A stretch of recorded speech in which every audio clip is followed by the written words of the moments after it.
Hello दोस्तों, स्वागत है आप सभी का आपके अपने YouTube channel MR world point में। ये आपका प्रैक्टिस सेट नंबर आज 7 है, जो कि आपका सामान्य ज्ञान का प्रैक्टिस सेट रहेगा। चलिए शुरू करते हैं इसका प्रैक्टिस सेट। देखिए, निम्नलिखित में से किसी सुधार अथवा राष्ट्रीय विकास का मानक नहीं माना जा सकता। ठीक है, सुधार अथवा राष्ट्रीय विकास का मानक नहीं माना जा सकता। ऑप्शन है व्यक्ति आय, सकल घरेलू उत्पाद, साक्षरता दर या फिर लिंग समानता।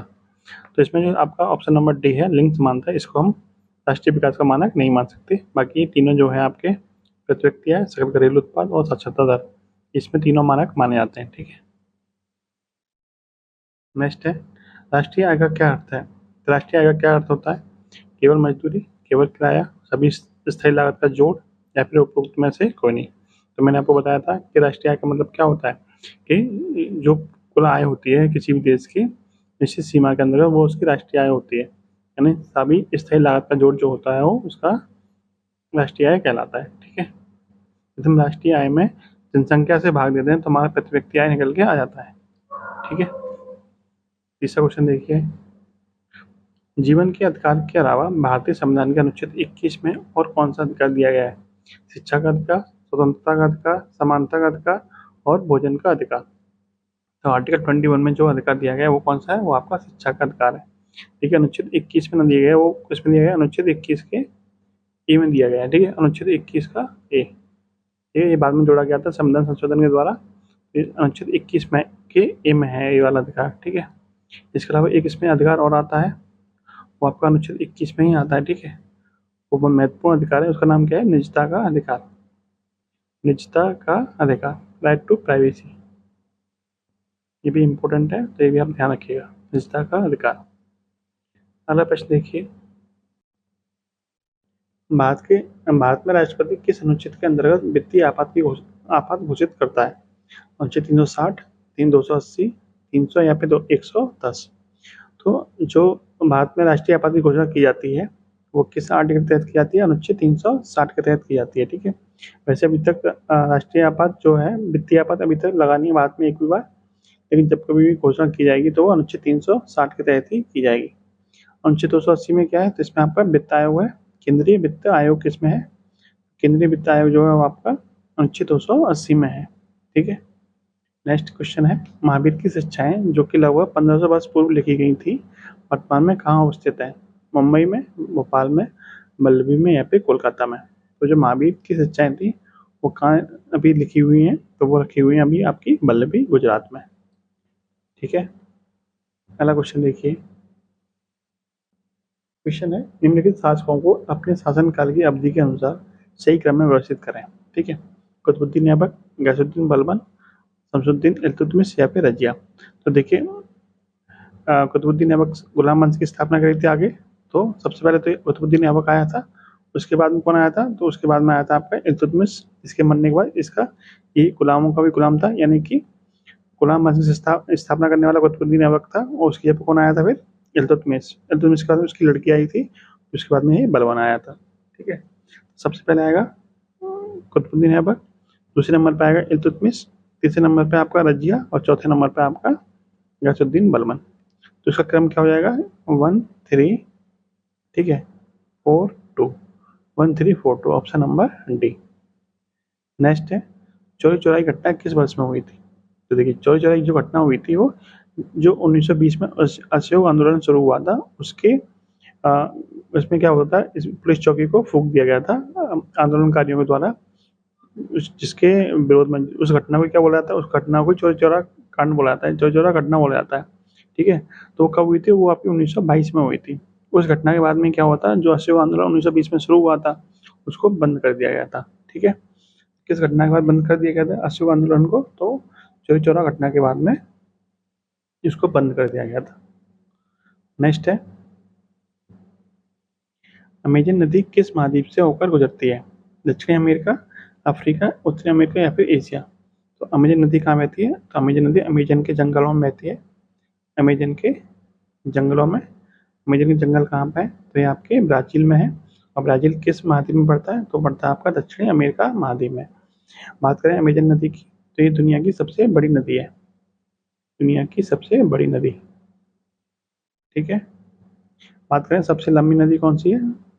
तो सबसे लंबी नदी जब पूछी जाए तो वो आपकी नील नदी है, ठीक है। लेकिन सबसे बड़ी कौन सी है? सबसे बड़ी आपकी अमेजन नदी है, ठीक है। अगला क्वेश्चन देखिए, विश्व का सबसे बड़ा गर्म रेगिस्तान कौन सा है? कालाहारी, अटाकामा, सहारा या फिर थार? तो जो सबसे गर्म स्थान है वो किस रेगिस्तान में पड़ता है? तो पड़ता है आपका सहारा रेगिस्तान में, ठीक है। वही सबसे बड़ा रेगिस्तान भी यही है। सबसे बड़ा रेगिस्तान कौन सा है? सबसे बड़ा रेगिस्तान भी आपका सहारा है। थार कहाँ पड़ता है? ये आपके भारत के क्षेत्र में पड़ता है थार। अटाकामा कहाँ पड़ता है? ये आपका दक्षिण अमेरिका में पड़ता है।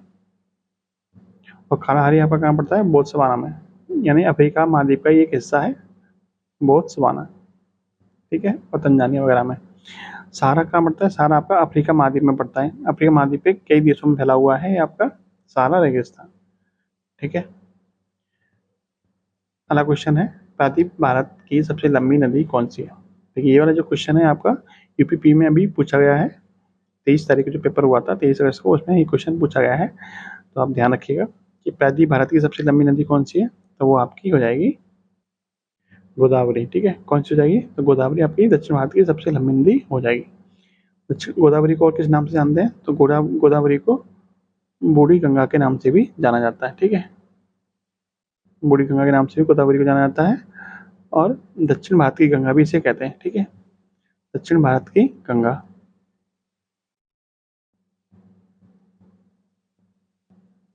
देखिए यहाँ थोड़ा सही कर लीजिए, इसको दक्षिण भारत की गंगा नहीं, इसको दक्षिणी गंगा कहते हैं। दक्षिणी गंगा कहते हैं, ठीक है। दक्षिण भारत की कौन सी है? तो दक्षिण भारत की गंगा है आपकी कावेरी, दक्षिण भारत की गंगा, ठीक है। ये अलग अलग क्वेश्चन है, तो ये आपको थोड़ा ध्यान रखना। दक्षिण भारत की गंगा पूछा जाए तो कावेरी है, और दक्षिणी गंगा पूछा जाए तो आपकी गोदावरी है। गोदावरी को बूढ़ी गंगा भी कहा जाता है, ठीक है। नेक्स्ट है, पुष्प के केंद्र में स्थित भाग क्या कहलाता है? केंद्र में स्थित भाग को क्या कहते हैं? स्त्री केसर। केंद्र में कौन सा भाग होता है? तो केंद्र में होता है स्त्री केसर। और बाहर कौन सा होता है? तो बाहर होता है आपका बाह्य दल। ये कहाँ होता है? ये आपका बाहर होता है। अगला क्वेश्चन देखते हैं, प्रकाश संश्लेषण के दौरान ग्लूकोज में ऑक्सीजन से आता है, यानी ग्लूकोज जो बनता है प्रकाश संश्लेषण के दौरान, उस ग्लूकोज में ऑक्सीजन जुड़ता है, वो कहाँ से आता है? जल से आता है, कार्बन डाइऑक्साइड से आता है, या फिर एयर भी दोनों से आता है, या फिर सूर्य के प्रकाश से आता है? देखिए आपने प्रकाश संश्लेषण क्रिया का समीकरण तो आपको पता ही होगा, क्या है? CO2 प्लस H2O, ठीक है। और क्या बनता है? ग्लूकोज बनता है C6H12O6 प्लस ऑक्सीजन निकलती है, ठीक है। और जल भी निकलता है, जो अतिरिक्त जल होता है वो वाष्प के रूप में निकल जाता है। तो यहाँ पे जैसे कार्बन डाइऑक्साइड थी और यहाँ पे ऑक्सीजन की मात्रा बढ़ गई, तो ये ऑक्सीजन कहाँ से आई है? आपसे ये पूछा है कि ग्लूकोज में जो ऑक्सीजन है वो कहाँ से आई है? कार्बन डाइऑक्साइड से ऑक्सीजन आई है या फिर जल से आई है? तो ग्लूकोज वाली जो ऑक्सीजन होती है ना, वो तो आती है आपकी कार्बन डाइऑक्साइड से, और जो ऑक्सीजन निकल के जाती है वो कौन से आती है? वो आपके जल से आती है। तो इस क्वेश्चन का आंसर क्या हो जाएगा? Carbon dioxide, option number B, ठीक है। जो वातावरण में ऑक्सीजन रिलीज होती है वो कहाँ से आती है? तो वो आती है आपकी जल के अपघटन से, ठीक है। नेक्स्ट देखिए, लचका का रंग कैसा होता है? लाल होता है, पीला होता है, रंगीन होता है, या फिर दूधिया होता है? तो लचका का जो रंग होता है वो होता है आपका रंगहीन, यानी लचका किसी भी कलर का नहीं होता है, ठीक है। और इसी में क्या पाए जाते हैं आपके? इसी में आपके प्रतिरोधक क्षमता वाली जो WBC होती है, वो आपके, जिसका नाम क्या होता है? इसका नाम लिम्फोसाइट होता है। वो किसमें पाई जाती है? वो भी आपका किसमें पाई जाती है? वो आपका लचका के अंतर्गत ही पाई जाती है, ठीक है। नेक्स्ट क्वेश्चन देखते हैं, विज्ञान में को एक ही नाम तरल दिया गया है, यानी विज्ञान में तरल किसको बोला जाता है? केवल गैसों को, या केवल द्रव्यों को, या फिर दोनों को? तो जो तरल नाम दिया गया है विज्ञान में वो दोनों के लिए दिया गया है, गैस और द्रव्य दोनों के लिए। तो ये और बी दोनों ऑप्शन क्या हो जाएंगे आपके? Right answer. अगला क्वेश्चन देखते हैं, टॉर्च कारों तथा स्कूटरों के अग्रदीप के परावर्तक पृष्ठ की आकृति क्या होती है? यानी जो टॉर्च में जो लेंस लगा होता है, जो आपका दर्पण लगा होता है, और आपकी गाड़ियों में आगे जो लाइट होती है, इसको हेडलाइट बोलते हैं, उसमें जो आपका दर्पण लगा होता है वो कौन सा होता है? तो वो आपका होता है अवतल दर्पण। लेकिन जो पीछे देखने के लिए लेंस यूज होता है, सॉरी लेंस नहीं, दर्पण यूज होता है, वो कौन सा होता है? वो आपका उत्तल दर्पण होता है। यानी पीछे देखने के लिए जो साइड में लगा होता है शीशा, वो कौन सा होता है? तो वो होता है आपका उत्तल दर्पण। और जो आगे लाइट आगे लाइट जो लगी होती है वो होती है आपकी अवतल दर्पण की, ठीक है। और दांतों का जो डॉक्टर होता है ना, दांतों का डॉक्टर भी कौन से दर्पण का यूज करता है, तो भी आपका अवतल दर्पण का ही यूज करता है दांतों को देखने के लिए, ठीक है। दाढ़ी बनाने के लिए भी कौन से दर्पण का यूज किया जाता है, तो वो भी आप अवतल दर्पण का प्रयोग कर सकते हैं। नेक्स्ट है, को गर्म करने पर प्लास्टर ऑफ पेरिस प्राप्त होता है, यानी किसको गर्म करने पर प्लास्टर ऑफ पेरिस मिलता है, जिप्सम को, कैल्शियम क्लोराइड को, सोडियम सल्फेट को, या फिर कैल्शियम सल्फेट को। तो जिप्सम को गर्म करने पर हमें क्या मिल जाता है, प्लास्टर ऑफ पेरिस। जिप्सम का फॉर्मूला क्या होता है, CaSO4 इंटू 2H2O। जब इसको गर्म करते हैं तो हमें क्या मिलता है, CaSO4 इंटू हाफ H2O, ठीक है। यानी पानी की मात्रा क्या हो जाती है, कम हो जाती है गर्म करने पर, ठीक है। तो हमें जिप्सम, ये जिप्सम का फॉर्मूला है और ये आपका प्लास्टर ऑफ पेरिस का फॉर्मूला है। तो जिप्सम को गर्म करने पर हमें क्या मिल जाता है, प्लास्टर ऑफ पेरिस, जिसको POP कहा जाता है, ठीक है। नेक्स्ट क्वेश्चन है, तरल अवस्था में पाई जाने वाली धातु कौन सी है। तो एकमात्र धातु कौन सी है तरल अवस्था में पाई जाने वाली, वो है आपका पारा, जो कि आपकी तरल अवस्था में पाई जाती है, ठीक है। और तरल अवस्था में पाई जाने वाली धातु कौन सी है, तो वो धातु वो है आपकी ब्रोमीन। कौन सी है, वो आपकी ब्रोमीन है, ठीक है। अगला क्वेश्चन है, न्यूटन की खोज किसने की थी। तो न्यूटन की खोज करने वाले व्यक्ति कौन थे, J.J. Thompson, James Chadwick, R.A. मिल्कन, या फिर रदरफोर्ड। न्यूटन की खोज किसने की थी, तो जेम्स चैडविक ने न्यूटन की खोज की थी। थॉमसन ने किसकी खोज की थी, तो इलेक्ट्रॉन की खोज की थी। इलेक्ट्रॉन की खोज किसने की थी, तो J.J. थॉमसन ने की थी। और प्रोटॉन की खोज किसने की थी, तो प्रोटॉन की खोज आपकी रदरफोर्ड ने की थी, ठीक है। अगला प्रश्न देखिए, निम्न में से जैव घटक कौन से हैं, यानी जैव घटक जिनमें जीवन है वो कौन से घटक हैं। पौधों में जीवन होता है और जंतुओं में जीवन होता है, तो ये दोनों क्या हो जाएंगे, आपके जैव घटक हो जाएंगे, यानी कि 1 और 2। Option number C। मिट्टी क्या है, मिट्टी आपका अजैव घटक है, अजैविक घटक है, ठीक है। नेक्स्ट है, उजाला यानी LED आधारित घरेलू कुशल बिजली कार्यक्रम DELP के लिए एक योजना है। उजाला के लिए एक संक्षिप्त रूप क्या है, यानी उजाला की फुल फॉर्म क्या है, तो उजाला की जो फुल फॉर्म है वो कौन सी है, वो है आपकी Unnat Jyoti by affordable LED for all. Option number A, Unnat Jyoti by affordable LED for all, ठीक है, ध्यान रखिएगा। नेक्स्ट क्वेश्चन देखते हैं, मई 2024 में यूनिसेफ इंडिया के नेशनल एम्बेसडर के रूप में किसे नियुक्त किया गया, यानी यूनिसेफ इंडिया ने किसे नेशनल एम्बेसडर बनाया है 2024 में, अमिताभ बच्चन को, सचिन तेंदुलकर को, करीना कपूर को, या फिर कंगना रनौत को। तो जो नेशनल एम्बेसडर बनाया है वो किसको बनाया है, वो बनाया है आपका करीना कपूर खान को, ठीक है। Option number C। नेक्स्ट है, 9वां ICC महिला T20 विश्व कप 2024 कहाँ आयोजित किया गया था, इंग्लैंड में, बांग्लादेश, ऑस्ट्रेलिया, या फिर भारत। तो जो 9वां ICC T20 वर्ल्ड कप था वो आपका बांग्लादेश में आयोजित किया गया था, ठीक है। Option number B। नेक्स्ट है, विश्व पर्यावरण दिवस कब मनाया जाता है, विश्व पर्यावरण दिवस मनाया जाता है 5 जून को। 8 मार्च को भी एक महत्वपूर्ण दिवस मनाया जाता है, वो क्या है, अंतर्राष्ट्रीय महिला दिवस। अंतर्राष्ट्रीय महिला दिवस कब मनाया जाता है, तो वो आपका 8 मार्च को मनाया जाता है। अगला प्रश्न देखिए, ग्लोबल इलेक्ट्रिसिटी रिव्यू 2024 के अनुसार कौन सा देश जापान को पीछे छोड़कर विश्व का तीसरा सबसे बड़ा सौर ऊर्जा जनरेटर बन गया है, चीन, भारत, ब्राजील, या फिर संयुक्त राज्य अमेरिका। तीसरा सबसे बड़ा सौर ऊर्जा जनरेटर कौन बन गया, वो अपना भारत बन गया है। ऑप्शन नंबर B आपका सही हो जाएगा, ठीक है।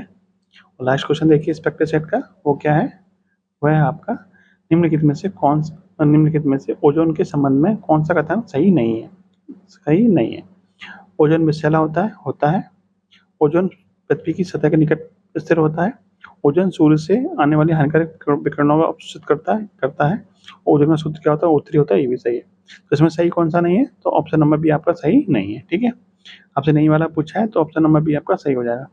ये कौन सी परत में पाया जाता है, तो ये आपका समता मंडल में पाया जाता है, समता मंडल में पाया जाता है, ना कि पृथ्वी के निकट, ठीक है। और ओजोन को मापने की इकाई क्या है, तो ओजोन मापने की इकाई है डॉप्सन। डॉप्सन में मापा जाता है ओजोन। ओजोन का फॉर्मूला क्या हो गया, ओजोन फॉर्मूला हो गया O3। और ओजोन संरक्षण दिवस कब मनाया जाता है, तो ओजोन संरक्षण दिवस मनाया जाता है 16 सितंबर। ओजोन संरक्षण दिवस मनाया जाता है 16 सितंबर, ठीक है। तो ये सारी चीज़ें हैं, ध्यान रखिएगा, हो सकता है आप एग्जाम में पूछिए। तो आप ध्यान रखना। ये था आज का प्रैक्टिस सेट नंबर 7। कैसी लगी वीडियो कमेंट बॉक्स में जरूर बताना। यदि किसी और का प्रैक्टिस सेट भी चाहिए आपको तो वो भी आप बता सकते हैं, जैसे कि इंग्लिश, मैथ या रीजनिंग, तो कमेंट कर देना, बना देंगे उसकी भी वीडियो। जय हिंद, जय भारत।